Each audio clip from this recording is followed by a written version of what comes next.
থেকে তোকে আর কাজে আসতে হবে না। এই নে তোর টাকা। কিন্তু ম্যাডাম,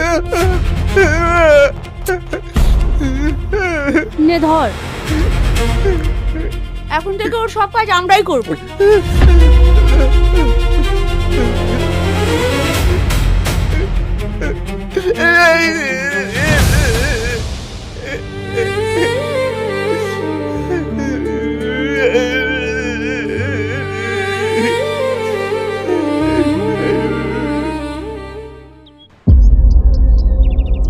নীলাকে কাজ ছাড়িয়ে দিলাম, ও থাকলেই সমস্যা। সন্ধ্যাবেলা তো ডাক্তার আঙ্কেল আসছে, ইঞ্জেকশনটা দেওয়া হলে টেনশন নেই। এবার তুমি দেখবো আমার খেলা, তোমার ছেলে কি করতে পারে। এই না হলে আমার ছেলে।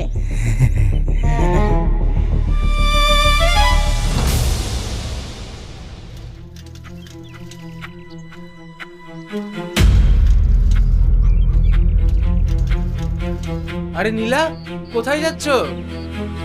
আঙ্কেল, আপনার কাছে যাচ্ছিলাম। কি হয়েছে? ভীষণ বিপদে পড়ে আপনার কাছে এসেছি। আঙ্কেল, ওর ভীষণ বিপদ আছে। ওর সাথে তোদের যা কিছু ঘটেছে, এই সব কিছুর জন্য ওর ফ্যামিলি দায়ী। আজ আমার আমাকে কাজ থেকে তাড়িয়ে দিয়েছে। হ্যাঁ, কাজ থেকে তাড়িয়ে দিয়েছে মানে? বলো কি? হ্যাঁ আঙ্কেল, আবার শুনলাম আজ রাতে নাকি ওকে ইঞ্জেকশন দিয়ে প্যারালাইসিস করে ফেলে রাখবে। এখন আমি কি করবো কিচ্ছু বুঝতে পারছি না, তাই আপনার কাছে আসলাম। তলে তলে এত কিছু। আচ্ছা, তুমি কোনো চিন্তা করো না, আমি দেখছি কি করা যায়। তুমি নিশ্চিন্তে বাড়ি যাও। ঠিক আছে আঙ্কেল। যাও যাও যাও।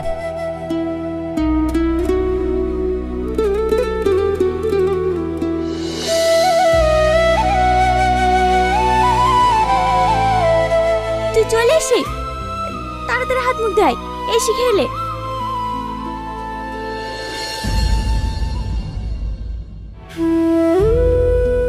কি হয়েছে তোর? শরীর খারাপ করছে? না মা, বাড়ির মালিক আজ আমার কাজ ছাড়িয়ে দিল। কি? তাতে আমার কোনো দুঃখ নাই মা, কিন্তু আমি যে ছেলেটার দেখভাল করতাম সে এখন মৃত্যুর মুখে। কি হয়েছে ওর? মা, আমি যাকে হ্যান্ডিক্যাপ ভেবে দেখাশোনা করতাম সে আসলে হ্যান্ডিক্যাপ না, হ্যান্ডিক্যাপ করে রেখেছে। আমি ওকে সুস্থ করে তুলছিলাম বলে